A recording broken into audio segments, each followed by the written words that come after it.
किताब के जरिए मैंने कोशिश की है कि देश में जितनी जगह शाहीन बाग हुए, जहाँ जहाँ मैं जा पाई, बेंगलोर से लेकर केरल तक, मतलब कलकत्ता से लेकर केरल तक और इधर जयपुर तक का पूरा जो हिसाब है, तो हर जगह इस आंदोलन ने यह साबित किया कि अगर आप आंदोलन करना चाहते हैं, दिल में आग है, तो आप जहाँ बैठ जाएंगे वो आंदोलन की जगह हो जाएगी। उसके लिए आंदोलन का और हर पूरे देश में आंदोलन की नई जगहें बनी। जो इसमें मैंने भारत के नक्शे में नए नाम करके एक चैप्टर लिखा है जी। तो फिर मुझे लगा कि ये सब चीज़ें हैं। तमाम दोस्तों ने कहा कि इसका डॉक्यूमेंटेशन होना ज़रूरी है, किताब के रूप में आना ज़रूरी है। तो फिर ये किताब के रूप में आपके सामने आ गया। मैं इतने साल की हो गई, आज तक मैंने किसी मूवमेंट में देश का प्रियम्बल पढ़ते हुए, यानी प्रस्तावना, हम भारत के लोग जो पढ़ रहे हैं उसकी बड़ी बड़ी फ्लेक्सीज बनी है, नहीं देखा। अभी तक तमाम मीडिया सहित पूरी सिविल सोसाइटी ये सोचती है कि जहां उनको बाबा साहब भीमराव अंबेडकर दिखते हैं तो उनको लग जाता है कि दलित आंदोलन है ना।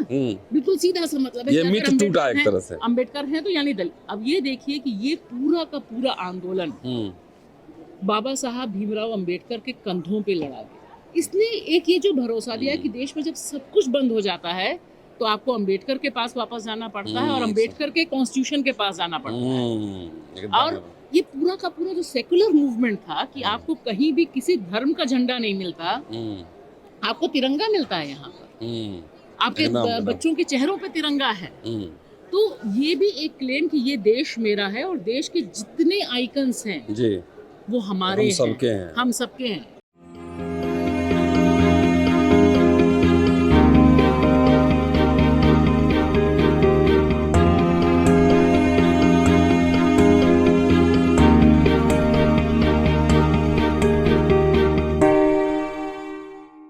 1857 जैसे ये 1857 ये अंक आपके सामने आता है तो एक तस्वीर सी उभरती है अपने दिलो दिमाग में 1857 के विद्रोह की। उसी तरीके से शाहीन बाग आपको याद होगा। और जब शाहीन बाग कहते हैं तो पूरे देशव्यापी जो आंदोलन हुआ था CAA और NRC के खिलाफ, वो पूरी तस्वीर आपके जहन दिलो दिमाग में आ जाती है। दोस्तों, रतनलाल बोल रहा हूँ और आप देख रहे हैं अम्बेडकर नामा।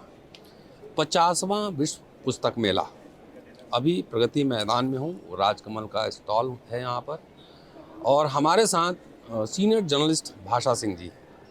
और ये मैं जिक्र इसलिए कर रहा था कि उनकी एक किताब आई है, राजकमल से ही छपी है, डिस्क्रिप्शन में डिटेल्स डाल दूंगा, और उस किताब का नाम है शाहीन बाग।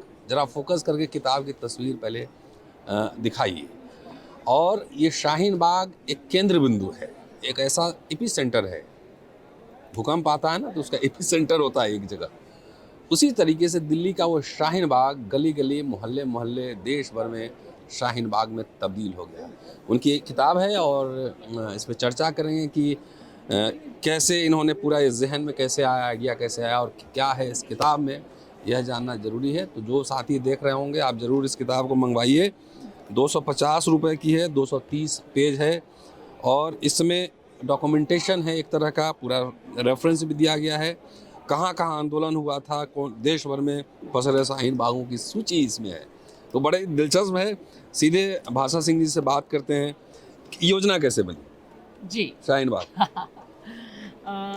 मैं तो पेशेवर किताब लिखने वाली हूँ नहीं, तो इसलिए योजना नहीं, लेकिन पत्रकारिता के दौरान रिपोर्टिंग करते समय, ग्राउंड रिपोर्टिंग करते समय मैंने देखा कि दिल्ली का शाहीन बाग जब महसूस करना शुरू किया तो एक ऐसा अड्डा लग गया कि जहाँ पर ऐतिहासिक परिघटना मुझे लगी जी। मैं दिल्ली में 96-97 से हूँ, लेकिन कभी सोचा नहीं था कि शाहीन बाग क्या जगह है, ये 40 फुटा क्या जगह है।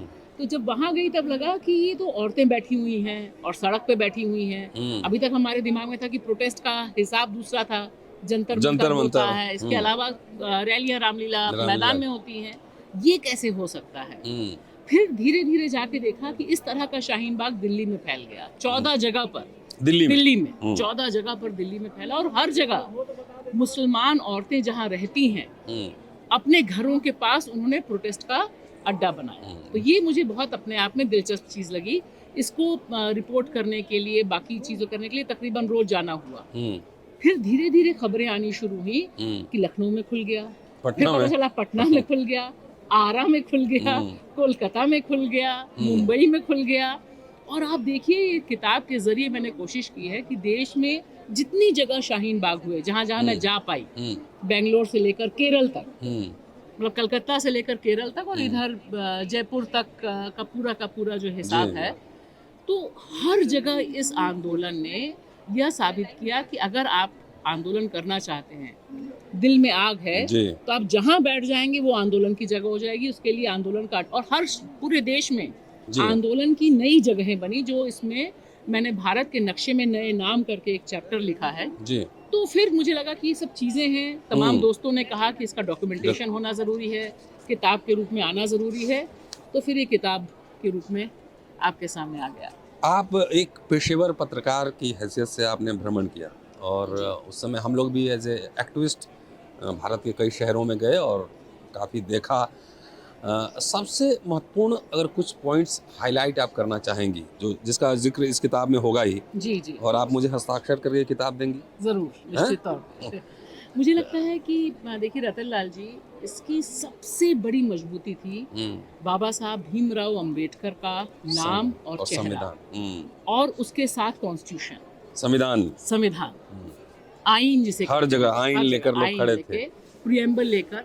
मैं इतने साल की हो गई, आज तक मैंने किसी मूवमेंट में देश का प्रियम्बल पढ़ते हुए, यानी प्रस्तावना, हम भारत के लोग जो पढ़ रहे हैं, उसकी बड़ी बड़ी फ्लेक्सीज बनी है, नहीं देखा।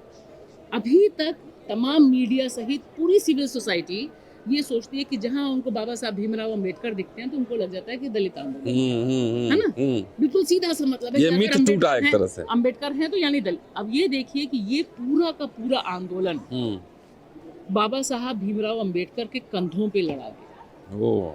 हर जगह पूरे देश में एक चेहरा अंबेडकर का, इसका जिक्र इस किताब में है। इसमें अलग से चैप्टर है जिसमें मैंने लिखा है कि अंबेडकर का कंधा और संविधान के पैर।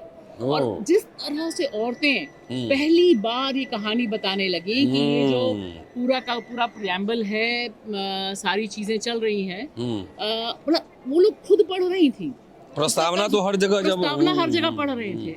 इसने एक ये जो भरोसा दिया कि देश में जब सब कुछ बंद हो जाता है तो आपको अंबेडकर के पास वापस जाना पड़ता है, और अंबेडकर के कॉन्स्टिट्यूशन के पास जाना पड़ता है। और ये पूरा का पूरा जो सेकुलर मूवमेंट था कि आपको कहीं भी किसी धर्म का झंडा नहीं मिलता, आपको तिरंगा मिलता है यहाँ पर, आपके बच्चों के चेहरों पे तिरंगा है। तो ये भी एक क्लेम कि ये देश मेरा है, और देश के जितने आइकन्स हैं वो हमारे हैं, हम सबके हैं। जिसे लोग कहते हैं ना, ये मिट्टी दस्तावेज हमारा।